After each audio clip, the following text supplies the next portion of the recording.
პირველი შეხედვით ისინი პროგრესის სიმბოლოები არიან. ასაფრენი ბილიკები, რომლებიც ყველაზე დიდ თვითმფრინავებსაც კი იღებენ. ცათამჯენები, რომლებიც აშენდა ქვეყნის სიამაყისთვის. პროექტები, რომლებშიც მილიარდები დაიხარჯა მომავლისთვის. მაგრამ ეხლა სიჩუმეა. რიგები აღარ არის. არც მგზავრები, არც სტუმრები. ამ ვიდეოში ჩვენ დავაკვირდებით 10 მასიურ ინფრასტრუქტურულ პროექტს, რომლებიც უზარმაზარი ამბიციით აშენდა. მაგრამ მათი თავდაპირველი მიზანი არასდროს სულად შესრულებულა. სანამ დავიწყებთ, გთხოვთ მოიწონეთ და გამოიწერეთ ეს ვიდეო. ეს ჩვენთვის კონტენტის შემქმნელებისთვის ძალიან მნიშვნელოვანია. მადლობთ. ახლა კი დავიწყოთ. ნომერი 10, სიუდად რეალის ცენტრალური აეროპორტი. ესპანეთის შუაგულში არის აეროპორტი, რომელიც შორიდან აქტიურ საერთაშორისო ჰაბს გავს. ასაფრენი ბილიკი გრძელია, ტერმინალი სრულად აღჭურვილია, რულად აღჭურვილია, არის საკონტროლო კოშკი, სატვირთო ინფრასტრუქტურა და დიდი პარკინგი. ეს არის სიუდად რეალის ცენტრალური აეროპორტი. პროექტი დაიწყო 2000-იანი წლების დასაწყისში. ესპანეთში ეკონომიკური სწრაფი ზრდის პერიოდში მისი მიზანი იყო მადრიდის გარეთ მდებარე ალტერნატიული კარიბჭე გამხდარიყო და დედაქალაქის მზარდი საჰაერო მოძრაობის განთუთვაში დახმარებოდა. თეორიულად ყველაფერი პერსპექტიულად გამოიყურებოდა. დიზაინი თანამედროვეა. თევადობა დიდი. მას შეეძლო მსოფლიოს ყველაზე დიდი სამგზავრო თვითმფრინავების მიღებაც კი. მაგრამ როდესაც ის 2008 წელს გაიხსნა, მოსალოდნელი მგზავრთა რაოდენობა არ მოვიდა. რამდენიმე ავიაკომპანიამ სცადა აქ ოპერირება, მაგრამ მოძრაობა მაინც დაბალი დარჩა. ერთ-ერთი ყველაზე დიდი პრობლემა იყო კავშირი. სულედ არ განხორციელდა სატრანსპორტო კავშირები, რომლებიც აქ უფრო დიდ დასახლებულ ცენტრებთან უნდა დაეკავშირებინა. შემდეგ გლობალური ფინანსური კრიზისი დაიწყო და სწორედ მაშინ დაიწყო მთელი პროექტის ჩავარდნა. რამდენიმე წლის შემდეგ ოპერატორი გაკოტრდა. რაც დარჩა, ეს არის თითქმის დასრულებული საერთაშორისო აეროპორტი, მაგრამ თითქმის არავინ იყენებს მას. დღემდე იზრჩება ერთ-ერთ ყველაზე ცნობილ ინფრასტრუქტურის მაგალითად ევროპაში. ის აშენდა ზრდისთვის, მაგრამ ეკონომიკის ვარდნამ დაასწრო მას. ნომერი 9, ბრიუგიონგის სასტუმრო. თუ ნომერი 10 არის აეროპორტი, რომელსაც მგზავრები არ ყავს, ნომერი 9 არის სასტუმრო, რომელსაც თითქმის არ ყავს სტუმრები. ჩრდილოეთ კორეის ჰორიზონტზე არის ერთი შენობა, რომლის შეუმჩნეველობა შეუძლებელია. ეს არის რიუგიონგის სასტუმრო. მისი მშენებლობა დაიწყო 1987 წელს, როგორც ქვეყნის საკვანძო ლუქს სასტუმრო. მას უნდა ქონოდა 3000-ზე მეტი ოთახი, რესტორნები, სადამკვირვებლო სივრცეები და სხვა მდიდრული ობიექტები. მისი სიმაღლე დაახლოებით 330 მეტრია და ის ერთ-ერთი ყველაზე მაღალი სასტუმრო შენობა იქნებოდა მსოფლიოში. მშენებლობა თავიდან სწრაფად მიმდინარეობდა, მაგრამ 1990-იანი წლების დასაწყისში მშენებლობა მოულოდნელად შეჩერდა. საბჭოთა კავშირის დაშლის შემდეგ ჩრდილოეთ კორეამ მძიმე ეკონომიკურ კრიზისს შეეჯახა და ეს დიდ პროექტებზე, მათ შორის ამ სასტუმროზე, აისახა. წლების განმავლობაში ეს დაუსრულებელი ბეტონის ნაგებობა პიონგიანგის ცენტრში იდგა. შემდგომში მას მინის ფასადი და LED განათება დაამატეს. გამაც შენობას გარედან უფრო თანამედროვე იერი მისცა. მაგრამ დღემდე შენობის ინტერიერის შესახებ საჯაროდ ხელმისაწვდომი ინფორმაცია შეზღუდულია და კვლავაც გაურკვეველია, ოდესმე თუ გამხდარა ეს სასტუმრო სრულად ფუნქციონალური. ორი განსხვავებული ქვეყანა, ორი განსხვავებული პროექტი. მაგრამ ეს ერთი და იდიო შეხსენებაა, რომ რამდენიც არ უნდა იყოს ბიუჯეტი, როგორი ლამაზიც არ უნდა იყოს გეგმა და როგორი ამბიციურიც არ უნდა იყოს ხედვა, ეს არ არის საკმარისი. მშენებლობის გარდა საჭიროა მოთხოვნაც, საჭიროა დროის სწორად შერჩევა და ყველაზე მთავარი, საჭიროა მსოფლიო, რომელიც მზად იქნება ამის გამოსაყენებლად. ნომერი 8, მონრეალის მირაბელის საერთაშორისო აეროპორტი. მონრეალის ჩრდილო-დასავლეთით კანადაში არის უზარმაზარი ავიაციის კომპლექსი, რომელიც დღემდე მშვიდად დგას.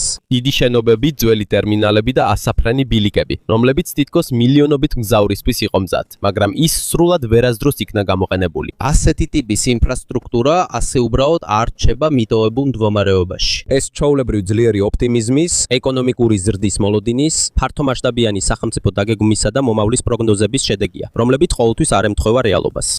70-იან წლებში კანადამ წამოიწყო ერთ-ერთი ყველაზე დიდი აეროპორტის პროექტი. კანადაში სატრანსპორტო დაგეგმვის ისტორიული ჩანაწერების მიხედვით მიზანი იყო მონრეალის გადაქცევა მთავარი საერთაშორისო კარიბჭედ, ჩრდილოეთ ამერიკაში საჰაერო მიმოსვლის მომავლისთვის. მირაბელი აშენდა ქალაქის ცენტრის გარეთ, მიზნად ისახავდა დიდი სივრცის გამოყოფას გაფართოებისთვის და ურბანული აეროპორტების გადატვირთვის თავიდან აცილებას.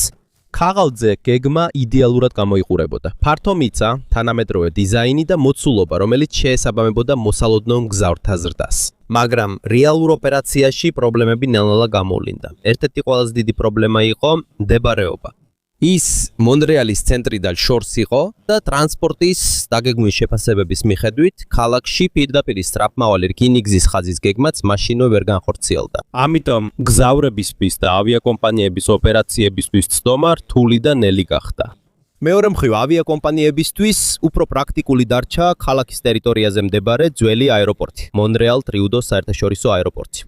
ის უფრო ახლოს იყო, უფრო ადვილად მისადგომი და უფრო ეფექტური ყოველდღიური ოპერაციებისთვის. წლების განმავლობაში მირაბელში მგზავრთა რაოდენობა თანდათან შემცირდა. საერთაშორისო მოგზაურობების მოსალოდნელი მასიური ზრდა იმ სისწრაფით არ მოხდა, როგორც ეს დამგეგმავებს ჰქონდათ ნავარაუდები.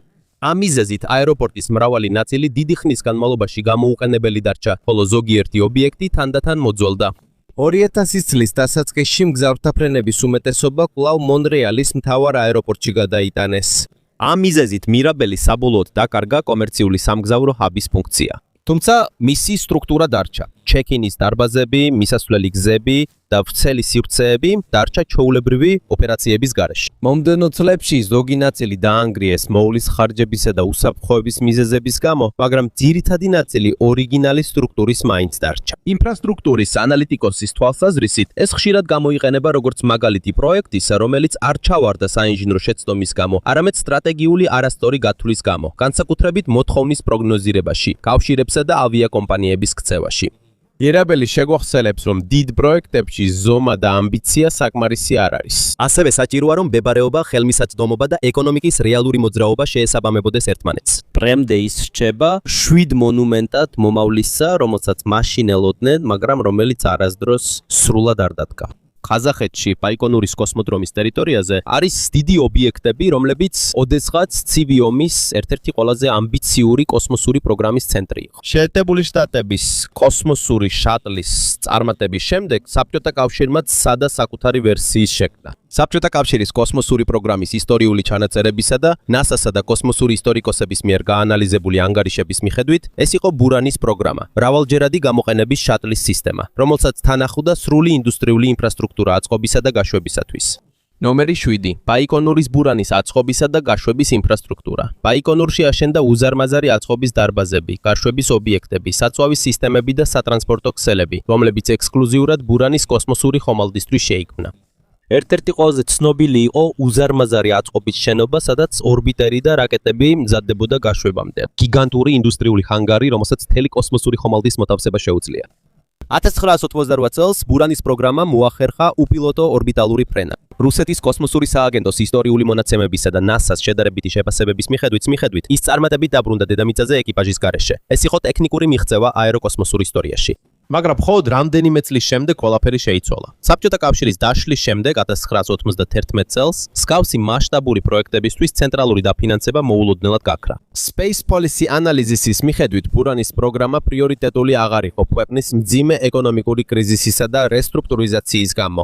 1993 წელს ის საბოლოოდ გააუქმეს. ამის შემდეგ ობიექტები ნელ-ნელა მიატოვეს. ტექნიკური მომსახურება შეწყდა. უსაფრთხოება შემცირდა. და სტრუქტურების დაზიანება დაიწყო ამინდისა და ჟანგის გამო. ასევე არსებობს ინფორმაცია, რომ 2000-იანი წლების დასაწყისში ერთ-ერთი დიდი შენობის ნაწილი თამოინგრა და პროგრამის დარჩენილი ტექნიკა დაზიანდა. დღემდე ბაიკონურის ზოგიერთი ნაწილი კვლავ აქტიურად გამოიყენება თანამედროვე კოსმოსური გაშვებებისთვის, მაგრამ ბურანის სპეციალური ობიექტები თითქმის აღარ გამოიყენება. დარჩენილი არის უზარმაზარი კომპლექსი, რომელიც თითქოს დროშია გაყინული. ეს მახსენებს, რომ როგორ შეიძლება მოწინავე ტექნოლოგია გააქრეს არა მარცხის, არამედ სხვა მიზეზების გამო. საინჟინრო მარცხის გამო კი არა, არამედ იმიტომ, რომ მას მხარს უჭერდა სისტემა, რომელიც დაინგრა. ნომერი 6. ჰელენიკონის საერთაშორისო აეროპორტი. ჰელენიკონი აშენდა ჯერ კიდევ 1938 წელს და ათენის მთავარი აეროპორტი იყო მრავალი ათწლეულის განმავლობაში. საბერძნეთის საავიაციო ისტორიული ჩანაწერების მიხედვით ის განსაკუთრებით გაფართოვდა მეორე მსოფლიო ომის შემდეგ, რადგან ევროპაში საჰაერო მოგზაურობაზე მოთხოვნა იზრდებოდა. ათენის როგორც უფრო მჭიდროდ დასახლებული და თანამედროვე ქალაქის განვითარებასთან ერთად აეროპორტის მდებარეობა თანდათან პრობლემად იქცა. მის გარშემო მდებარე ტერიტორიები გაიზარდა, გახდა საცხოვრებელი და უფრო მგრძნობიარე გახდა ხმაურისა და უსაფრთხოების საკითხების მიმართ.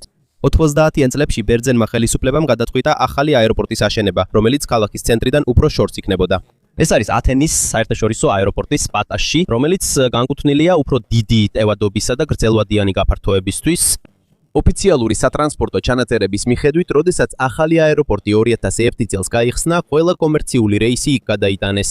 ამასთან ერთად ჰელენიკონის აეროპორტი საბოლოოდ დაიხურა როგორც სამგზავრო აეროპორტი, ეს არ ყოფილა ოპერაციების ეტაპობრივი შემცირება. ამის ნაცვლად თითქმის მოულოდნელად მოხდა გადასვლა აქტიური ჰაბიდან არაქტიურ კომპლექსად. სულ მოკლე დროში. დახურვის შემდეგ დარჩა ფართო ინფრასტრუქტურა, ასაფრენი ბილიკები, სამიმოსლო ბილიკები, ჰიკები, ჰანგარები და ტერმინალის შენობები, რომლებიც უცვლელად იყო, მაგრამ გამოუხენებელი. შემდეგ წლებში ეტაპობრივად შეიზღუდა წტომა და მოვლა ობიექტის გარკვეულ ნაწილებს. ასევე არსებობს ანგარიშები საბერძნეთის ურბანული განვითარების კვლევებიდან, რომ ყოფილი აეროპორტის ზოგიერთი ნაწილი დროებით გამოიყენეს ათენის ოლიმპიადის დროს 2004 წელს. მაგრამ ამის შემდეგ ის კვლავ მიტოვებული დარჩა და აღარ გამოიყენებოდა სრულად. მრავალი წლის განმავლობაში ეს ადგილი დებატების ცენტრად იქცა პარკებად, საცხოვრებელ და კომერციულ ზონებად გადაკეთების შესახებ. მაგრამ პროცესი შეფერხდა იურიდიული საკითხების, დაფინანსების შეზღუდვებისა და პოლიტიკური ცვლილებების გამო. მიუხედავად ზოგიერთი რეკონსტრუქციის მცდელობისა, ყოფილი აეროპორტის დიდი ნაწილი ჯერ კიდევ სრულად არ გამოიყენება. ამჟამად ჰელენიკონი მაგალითია ინფრასტრუქტურისა, რომელიც არ განადგურებულა, არამედ სტრატეგიული გადაწყვეტილებით შეიცვალა. დიდი საავიაციო კომპლექსი ათენის შუაგულში, რომელმაც ნელ-ნელა დაკარგა თავისი ძველი ფუნქცია. ნომერი 5. ცინცინატის მეტრო. ცინცინატის კვეთების ქვეშ შეერთებულ შტატებში არსებობს ფართო მიწისქვეშა სარკინიგზო სისტემა, რომელიც დღემდე ქალაქის ქვეშ დამალული რჩება. პროექტი, რომლის ფიზიკური მშენებლობაც თითქმის დასრულდა, მაგრამ არასდროს გამხდარა ოპერაციული. ეს 1920 წელს დაიწყო.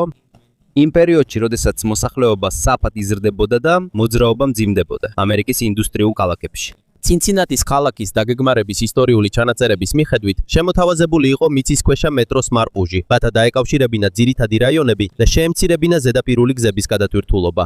ამომრჩევლებმა დაამტკიცეს დაფინანსება, ამიტომ დაიწყო გათხრები ცენტრალ პარკვეის გასწვრივ. რამდენიმე წლის განმავლობაში მხოლოდ უბრალო გვირაბი არ აშენებულა. იყო სადგურები, პლატფორმები, ბეტონის საფარები, დრენაჟის სისტემები და ვენტილაციის სისტემები, რომლებიც მართლაც სრულფასოვანი სარკინიგზო ოპერაციისთვის იყო შექმნილი.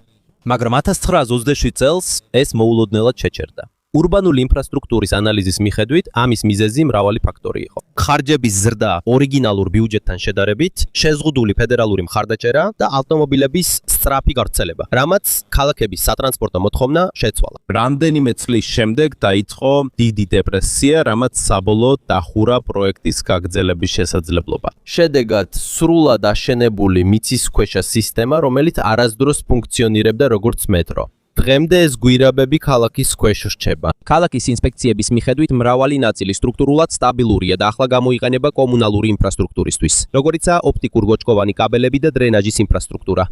მაგრამ მისი თავდაპირველი ფუნქცია, როგორც მასობრივი ტრანსპორტის სისტემა, აღარ განხორციელდა. ცინცინატის მეტრო აჩვენებს თუ როგორ შეიძლება პროექტი მივიდეს მშენებლობის მოწინავე ეტაპამდე, მაგრამ საბოლოოდ გახდეს მოძველებული ეკონომიკის, ტექნოლოგიების და სატრანსპორტო სისტემის ცვლილებების გამო. ეტაპამდე მივიდეს, მაგრამ საბოლოოდ გახდეს მოძველებული ეკონომიკის, ტექნოლოგიებისა და ქცევის ცვლილებების გამო. ნომერი 4. პროროას კომპლექსი. ბალტიის ზღვის სანაპიროზე, რუგენის კუნძულზე, გერმანიაში მდებარეობს პროროა, უზარმაზარი სანაპირო ნაგებობა, რომელიც აშენდა ნაცისტური გერმანიის პერიოდში პროგრამა სიძლიერე სიხარულის მეშვეობითის ფარგლებში.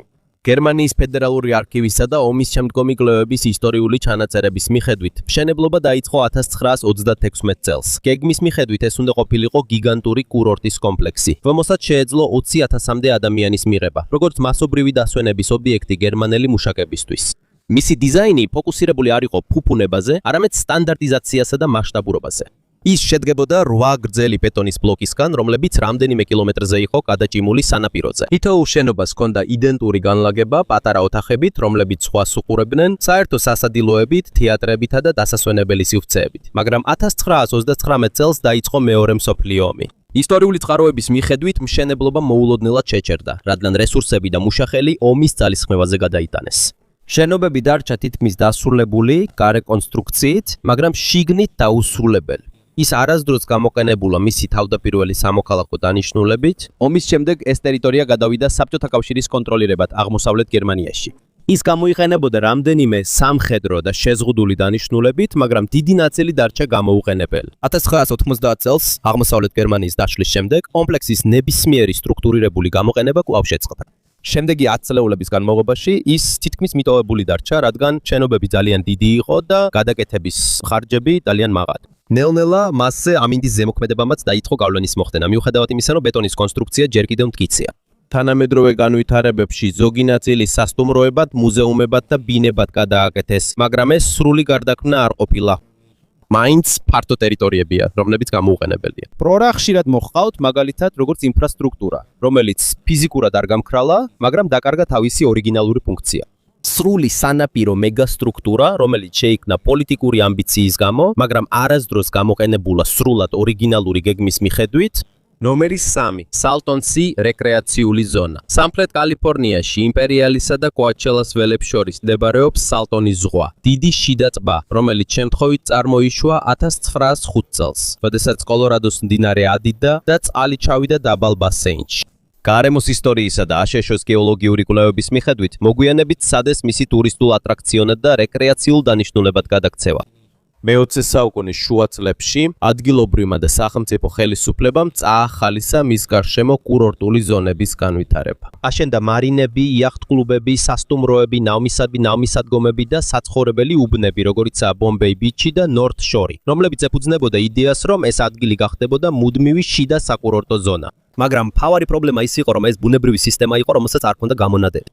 აშშ-ის გეოლოგიური სამსახურისა და გარემოს დაცვის ანგარიშების მიხედვით, დროთა განმავლობაში სასოფლო-სამეურნეო ჩამონადენი შევიდა ტბაში, რამაც წყლის მარილიანობა გაზარდა. დაიწყო თევზების რაოდენობის შემცირება, გაძლიერდა წყალმცენარეების აყვავება და საბოლოოდ წყლის ხარისხი მნიშვნელოვნად დაეცა. 1970-იანი წლების ბოლოსიდან 1980-იანი წლების დასაწყისამდე მდგომარეობა იმდენად გაუარესდა, რომ თევზების მასობრივი დაღუპვა, წყლის უსიამოვნო სუნი და თანდათანობითი გაქრობა დაიწყო. ამ ყველაფრის შედეგად ადამიანები და ბიზნესები წავიდნენ, ტურიზმი დაეცა და ბევრი ინფრასტრუქტურა მიტოვებული დარჩა. როდესაც წყლის დონე იკლებდა მარინები და სანაპიროს ინფრასტრუქტურა მშრალ მიწაზე დარჩა, ნავები, კურორტები და სხვა ობიექტები, რომლებიც ადრე წყლის პირას იყო განთავსებული, გამოუსადეგარი და მიტოვებული გახდა. მოგვიანებით შტატისა და ფედერალური სააგენტოების მხრიდან რამდენიმე აღდგენის პროექტი განხორციელდა.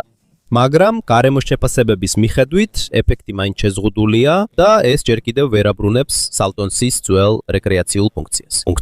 დღესდღეობით ეს რჩება მაგალითად იმისა თუ როგორ შეიძლება ბუნებრივ გარემოში ცვლილებამ დაანგრიოს მთელი ადამიანის მიერ აშენებული სისტემა, მიუხედავად იმისა, რომ ის ფართომასშტაბიანია, ძვირადღირებული და დაგეგმილი. როდესაც ქალაქი იზრდება და ტრანსპორტის ტექნოლოგია იცვლება, არსებობს ძველი ინფრასტრუქტურა, რომელიც მიუხედავად იმისა, რომ ძალიან ძვირია და ისტორიული მნიშვნელობა აქვს, ნელ-ნელა კარგავს ფუნქციას. არა იმიტომ, რომ ისინი დაზიანდა, არა იმიტომ, რომ ისინი აღარ შეესაბამება ახალ ეპოქას. ნომერი 2. ტემპელჰოფის აეროპორტი. ცენტრალური ბერლინის სამხრეთით, გერმანიაში, ტემპელჰოფი თავდაპირველად მე-19 საუკუნეში სამხედრო პარადის მოედნად გამოიყენებოდა, სანამ მე-20 საუკუნის დასაწყისში ავიაციის ობიექტად გადაიქცეოდა. გერმანიის ისტორიული ავიაციის ჩანაწერების მიხედვით იგი განსაკუთრებით გაფართოვდა ნაცისტური რეჟიმის დროს, როგორც მსოფლიოს ერთ-ერთი უდიდესი აეროპორტის შექმნის ამბიციის ნაწილი. 1936 წელს დაწყებული დიდი ტერმინალის შენობა ძალიან მასშტაბურად იყო დაპროექტებული. სიგრძე 1 კილომეტრზე მეტი ჰქონდა და მოიცავდა ინტეგრირებულ ჰანგარებს, ოფისებს, მგზავრთა ზონებსა და მიწისქვეშა კავშირებს.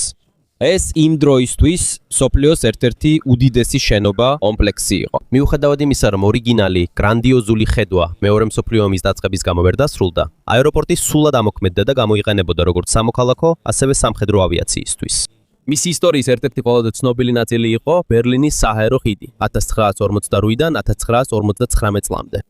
მოკავშირეთა ისტორიული ჩანაწერების მიხედვით, ტემპელჰოფი გამოიყენებოდა როგორც დასავლეთ ბერლინის მთავარი საციცოცხლო არტერია. მას შემდეგ, რაც საბჭოთა კავშირმა ქალაქში სახმელეთო მისასვლელი დაბლოკა. იმ პერიოდში თვითმფრინავები უწყვეტად ეშვებოდნენ, რათა ქალაქის მცხოვრებლებისთვის საკვების, საწვავი და სხვა მარაგი მიეღანა. ცივი ომის დასრულების შემდეგ მისი მნიშვნელობა კომერციულ ავიაციაში თანდათან შემცირდა. თვითმფრინავი, რომელიც საკვებს, საწვავსა და მარაგს მიიტანს ქალაქის მცხოვრებლებისთვის.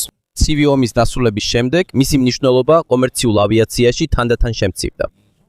მისი ასაფრენი ბილიკი აღარ შეესაბამებოდა უფრო დიდ თანამედროვე თვითმფრინავებს. მაშინ, როცა ბერლინის ახალი აეროპორტები უფრო ეფექტური და დიდი ტევადობის იყვნენ. ამ მიზეზით ტემპელჰოფი საბოლოოდ დაიხურა კომერციული ფრენებისთვის 2008 წელს 80 წელზე მეტი ფუნქციონირების შემდეგ. ყოფილი აეროპორტი გადაიქცა დიდ საჯარო პარკად, რომელსაც ტემპელჰოფი ეწოდება. აეროდრომი, სადაც ძველი ასაფრენი ბილიკები ახლა გამოიყენება სეირნობისთვის, ველოსიპედით სეირნობისა და დასასვენებელი აქტივობებისთვის. მაგრამ მიუხედავად იმისა, რომ ღია სივრცის გამოყენება შეიცვალა, დიდი ტერმინალი და სხვა საავიაციო ნაგებობები კვლავ უცვლელად დარჩა. თუმცა ისინი აღარ არის დაკავშირებული თავიანთ თავდაპირველ ფუნქციასთან. ტემპელჰოფი ნათელი მაგალითია ინფრასტრუქტურისა, რომელიც არ განადგურდა, არამედ მოძველდა. ადგილი, რომელიც ოდესღაც საჰაერო ძალებისა და ლოგისტიკის ცენტრი იყო. მაგრამ საბოლოოდ ის ვეღარ შეესაბამებოდა ახალ ტექნოლოგიებსა და თანამედროვე ავიაციის მოთხოვნებს. როდესაც დიდი ინფრასტრუქტურა ბირთვულ ენერგიაზეა დამოკიდებული, შეცდომის დაშვების სვარი დღوارი თითქმის ნულოვანია. მხოლოდ ერთი ინციდენტი საკმარისია, რომ არა მხოლოდ ოპერაციები, არამედ მთელი ინდუსტრიული სისტემის გაფართოებაც შეჩერდეს. ასეთ სიტუაციაში რჩება მხოლოდ ნახევრად დასრულებული სტრუქტურები, რომელთა მშენებლობაც აღარასოდეს გაგრძელდება. ეს არის ერთ-ერთი ყველაზე მძიმე მაგალითი ასეთი შემთხვევისა ბირთვული ენერგიის ისტორიაში, ორიაში. და ბოლოს ჩერნობილის ბირთვული ელექტროსადგურის მე-5 და მე-6 ბლოკები. ჩრდილოეთ უკრაინაში, პრიპიატთან ახლოს, ჩერნობილის ბირთვული ელექტროსადგური იყო დიდი საბჭოთა ბირთვული ენერგეტიკის პროგრამის ნაწილი ცივი ომის პერიოდში. ატომური ენერგიის საერთაშორისო სააგენტოს მიხედვით, ის დაპროექტებული იყო როგორც მრავალრეაქტორული კომპლექსი, რომელიც იყენებდა RBMK-1000 სისტემას მასშტაბური ენერგიის წარმოებისთვის. 1980-იან წლების დასაწყისში 4 რეაქტორი მუშაობდა. მე-5 და მე-6 ბლოკები მშენებლობის მოწინავე ეტაპზე იყო. ტურბინის დარბაზები, რეაქტორის შენობები და დამხმარე სტრუქტურები თითქმის დასრულებული იყო. განსაკუთრებით მე-5 ბლოკი, რომელიც დაახლოებით 70% იყო დასრულებული, მაგრამ 1986 წლის 26 აპრილს მე-4 რეაქტორი აფეთქდა უსაფრთხოების ტესტის დროს, რამაც გამოათავისუფლა რადიოაქტიური მასალა, რომელიც ევროპის სხვადასხვა ნაწილში გავრცელდა ბირთვული ინციდენტების ანგარიშების მიხედვით. ამის შემდეგ მთელი გაფართოება შეჩერდა. მე-5 და მე-6 ბლოკები დაუმთავრებელი დარჩა მხოლოდ ბეტონის გარსებით, ნაწილობრივი მილსადენებით და დაუსრულებელი სამრეწველო სისტემებით. დღემდე ისინი ჩერნობილის გაუცხოების ზონაში რჩებიან, მიტოვებულ ამ წეებთან და რეაქტორის სტრუქტურებთან ერთად, რომლებიც დროში გაყინულია. ეს უბრალოდ მიტოვებული პროექტი არ არის, არამედ ბირთვული კატასტროფის პირდაპირი შედეგია, რომელმაც მთელი სამრეწველო გაფართოება სრულად შეაჩერა. ეს ნათელი მაგალითია იმისა, თუ როგორ შეუძლია ერთ კატასტროფულ მომენტს გააჩეროს მთელი პროექტი ისტორიაში.